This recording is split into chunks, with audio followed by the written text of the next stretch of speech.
What's going on, everybody? My name is Alex. Welcome to the video, and this is going to break down everything you need to know for Shi No Numa launching tomorrow in Vanguard Zombies Season 4 around 9 a.m. Let's get into it. So let's break down the 9-second clips from the trailer that came out yesterday.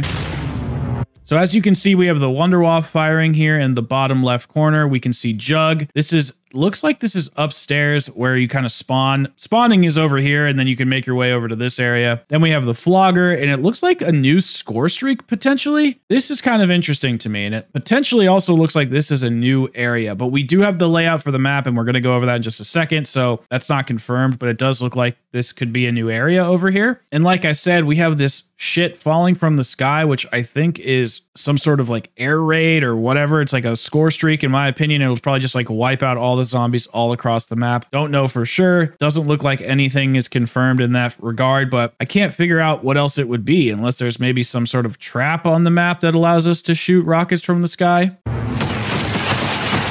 Flogger coming back, the Wonderwolf coming back as well. We have the red Dark Ether cartridges that are gonna, electrocute the zombies. Amazing illuminated Pack-a-Punch camo. I don't know what tier this is, probably tier 1. And you can see it's also red as well, red and blue. It's a weird choice in color palette, but I kind of like it. And also, play that part again. If you notice, the fire rate for the Wonderwolf looks like it's increased a little bit. And it also looks like it kind of pings-pongs through the enemies, rather as just like kind of getting that whole horde with one shot. It looks like it does that still, but it's kind of more animated. They're pretty cool. Then we got the big guy coming back. He sucks. I'm not excited that he's back, but now that we actually have a good wonder weapon and the ray gun, it should be, pretty easy to take him down. So we have this 3-person shot. There's like a grenade floating on the ground, or dynamite. I don't know what's going on there. Maybe it's zombies are dropping that shit. This looks like it's a new area that we are going to be exploring, so that's exciting. And that's pretty much all we have for the trailer. Now let's pop on over to the Vanguard Zombies Survival Guide for Shi No Numa. The endgame draws near. There may be some way to stop Von List and his undead army. His bond with Cortifex the Deathless can be broken. And according to new intelligence, a certain relic found deep in Japanese swampland was used by Syraxis the Shadows' enemy to cast her out of her human host. If only her memories hadn't been stolen, she could tell us exactly where the relic lies in the so-called Swamp of Death. That is up to you and your allies to discover on familiar ground Shi No Numa and use it to cast Cortifex the Deathless out of Von List. As part of the 4th season of COD Vanguard, Zombies fanatics can head back to the reimagined Shi No Numa in a classic round-based experience. Your mission: build the wonder weapon, find the relic, and expose the hidden horror of Cortifex's past. So, like I was saying, we do have a new area. It's the dig site, which I think, if I'm not mistaken, is where the meteor of 115 landed. So that's pretty sick that we get to explore that area, but everything else looks the same. So the next few sections of this are just explaining each of the areas, which is kind of stupid in my opinion. So they talk about the main hut. You start with an ammo box, 2 wall weapons, a radio. It just talks about you should like open up the map and explore. It's like, yeah, no shit. There's a mystery box location in there. Pretty obvious stuff. Start going into the doctor's quarters, a large swamp area that separates the main hut from the doctor's quarters, featuring 2 islets along the way, a larger of which houses a monolith that may just be the key to unlocking Syraxis' memories. So that's probably where the Easter egg's going to start. In front of the doctor's quarters is a power generator for the zip line. I mean, this is all stuff that was in the original Shi No Numa. So I don't really understand why they're like breaking it down like this. Now onto the fishing hut. Accessed via the main hut's outer gate, the fishing hut features some incredibly useful tools in your journey for the relic. First, once you open the gate that leads towards the hut, the incredible Flogger trap becomes available for use. Activated by the switch on either side for 750 essence, the Flogger smashes all who foolishly attempts to traverse its path, living or undead. On the way up to the fishing hut is the Tome of Rituals. Exchange sacrificial hearts, which you will get every 3 rounds, for improvements to your equipped artifacts. This is vital for staying alive in later rounds. Within the fishing hut, you'll find another perk, fountain, an electrical trap, mystery box location, and crafting table. So just like the old game,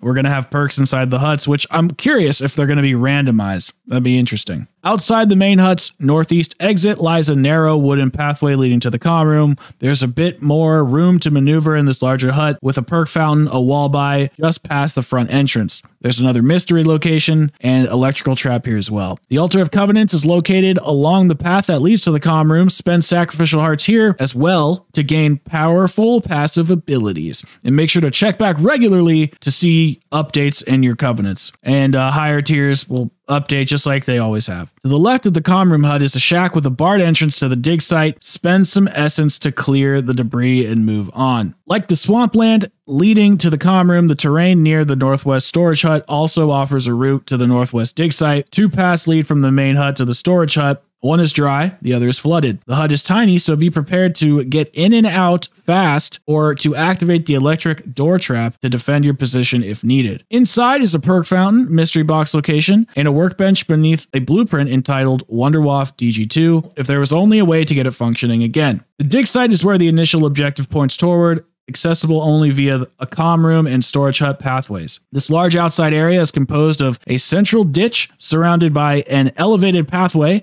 On this pathway is a crafting table and the coveted Pack-a-Punch machine. So we don't even have to like unlock Pack-a-Punch. It's so stupid. The open space here makes it a great spot to take on large zombies horde. Just keep in mind the several entry points to the area, including the eastern cliffside walkway. Evade their attacks, bunch them up, blah, blah, blah. This is very useless information in my opinion. Shinonuma can get hectic considering its confined huts and swampy terrains. Here is how to improve your squad's survival chances. Shinonuma can get hectic considering its confined huts and swampy terrain. Here's how to improve your squad's survival chances. First, in addition to spending your sacrificial hearts at the Altar of Covenants and Tome of Rituals, make sure to spend salvage at crafting tables.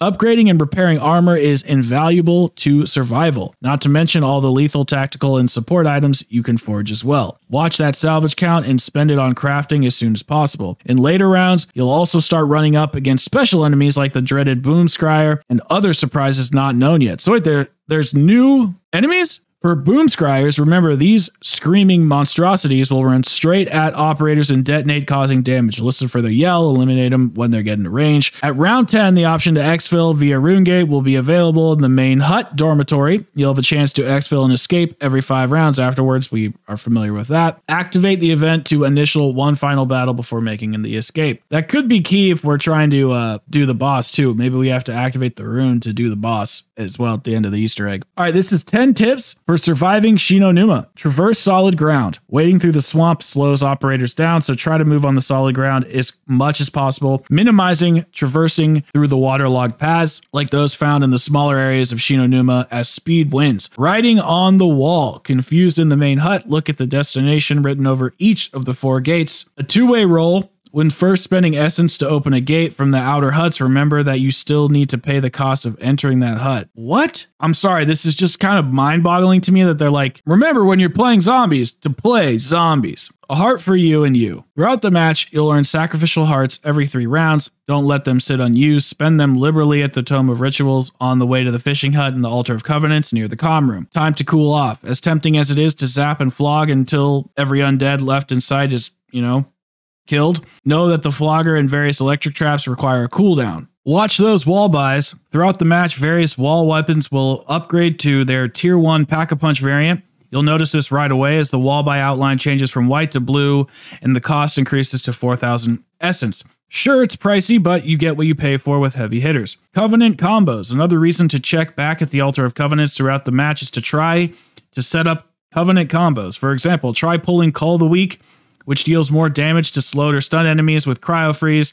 and or Deadwire. With this combo, you'll slow enemies and deal more damage to them for doing so. Experiment and find what works for you. Tune in for more intel. Check all the huts and dig sites for radios. Activate them to take a deeper dive into the mystery behind Shinonuma and the coveted relic both Kraft and Von List so desperately desire. Strange things. There are certainly some things amiss in these swamps, like the empty perk fountain in the Flogger courtyard and the rune-covered monolith outside the doctor's quarters. And just what is it that you hope to find in that dig site anyway? A little more this time. Since this is the first classic round-based zombies experience to come to Vanguard, it's important to keep this in mind. With each run, you'll get more familiar with the map and its many intricacies, allowing you to push further and further into the quest line into later rounds. No shit. This is the most useless blog I've ever read, and I almost feel like slapped in the face for reading it. Like, it's just telling you how to play the game. And if we pop over to the Sledgehammer site, we can look at the zombies patch notes. Round-based zombies returns with Shinonuma on the 22nd, which is tomorrow. The classic map elements return, such as door buys, flogger trap, and electroshock defense returns. Classic wall buys, and they also increase Pack-a-Punch level like we talked about in the other, blog post or whatever. Story quest. This does worry me because this is that language they used in Terra Maldicta. Now, I believe there is another blog post that Treyarch said that we're getting a main quest. So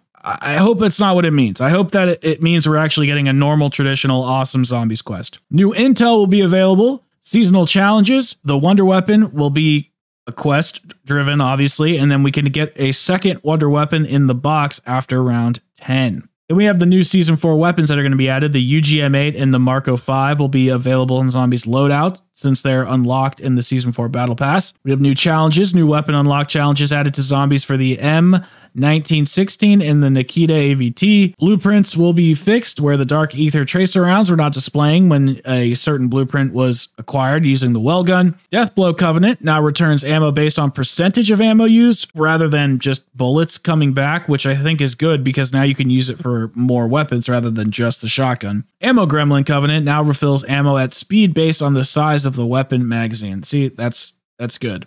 Those are actually good changes. Gameplay. Round-based adjustments for Sacrificial Hearts, where players will be awarded with Sacrificial Hearts every 3 rounds in round-based modes, and the Altar of Covenant's inventory is refreshed every 3 rounds in round-based modes.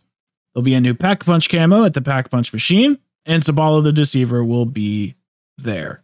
But basically, guys, it seems like the map is going to be pretty cool. I am actually interested in it. I am excited for it.